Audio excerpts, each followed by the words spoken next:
that we're using at the moment is a 12mm cutter, extra length. It's a 63mm cutting edge and 115mm overall length. So with this jig, you're going to need a 30mm guide bush, right, which is bought separately, right? From there, place it into your jig,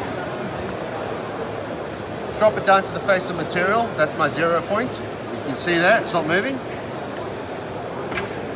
From there, I need to adjust to the depth of lock. Just excuse me while I take it out. It's usually quite a nice press fit, so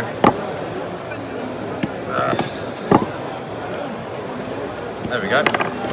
Right, so I'm going to move my turrets over. Use my smallest adjustment there.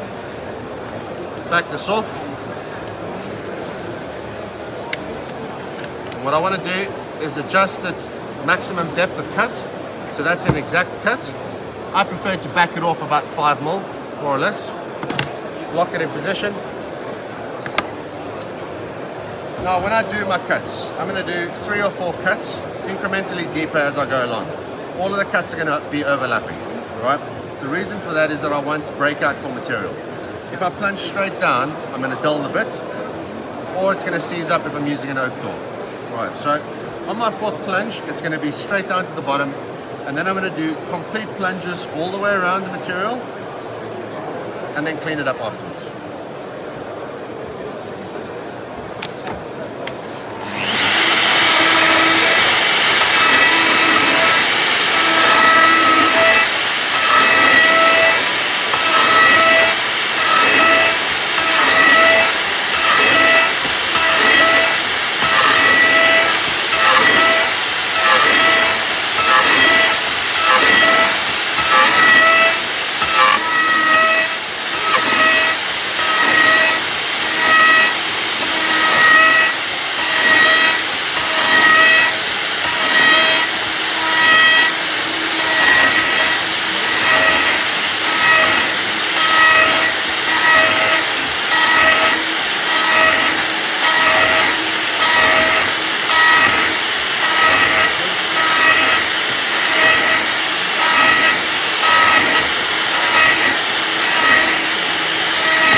Right, I'm just going to vacuum out excess material.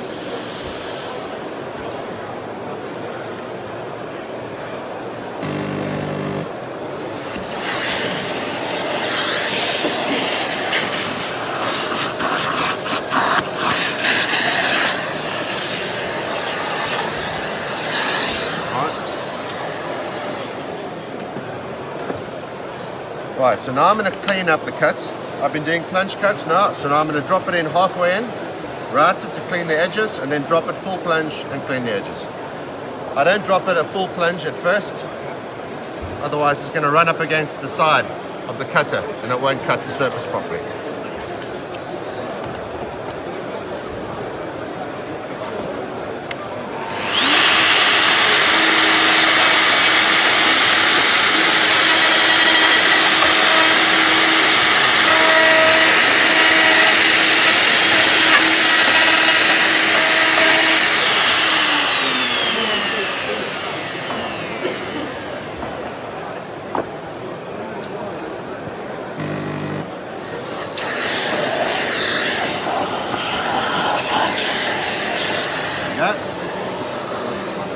So as you can see, it's cleaned off the sides. You don't no longer have that ridges, or not too many of them. It's a very clean surface, right? Now I'm going to change my plate. So that was my first plate. Now plate number 2 is going to be my face plate cutout. Slot it in position. Once again, just drop it down to the face of material.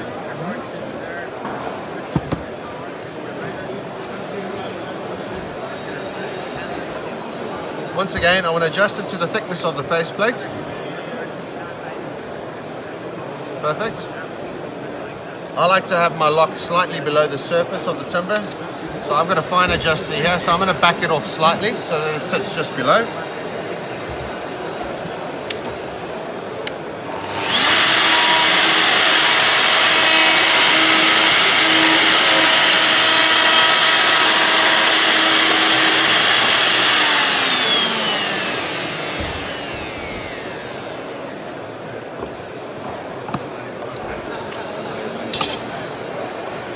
Right, so as you can see, we've still got rounded edges. Because we're cutting with a router, you're always going to have a radius. And what we've got is a corner chisel, what helps you clean out your corners. Right, so from here, give it a couple taps.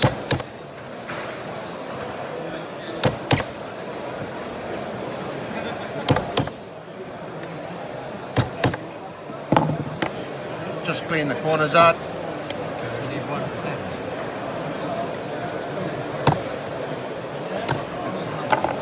There's a little bit of excess dust here, and I'm just going to vacuum.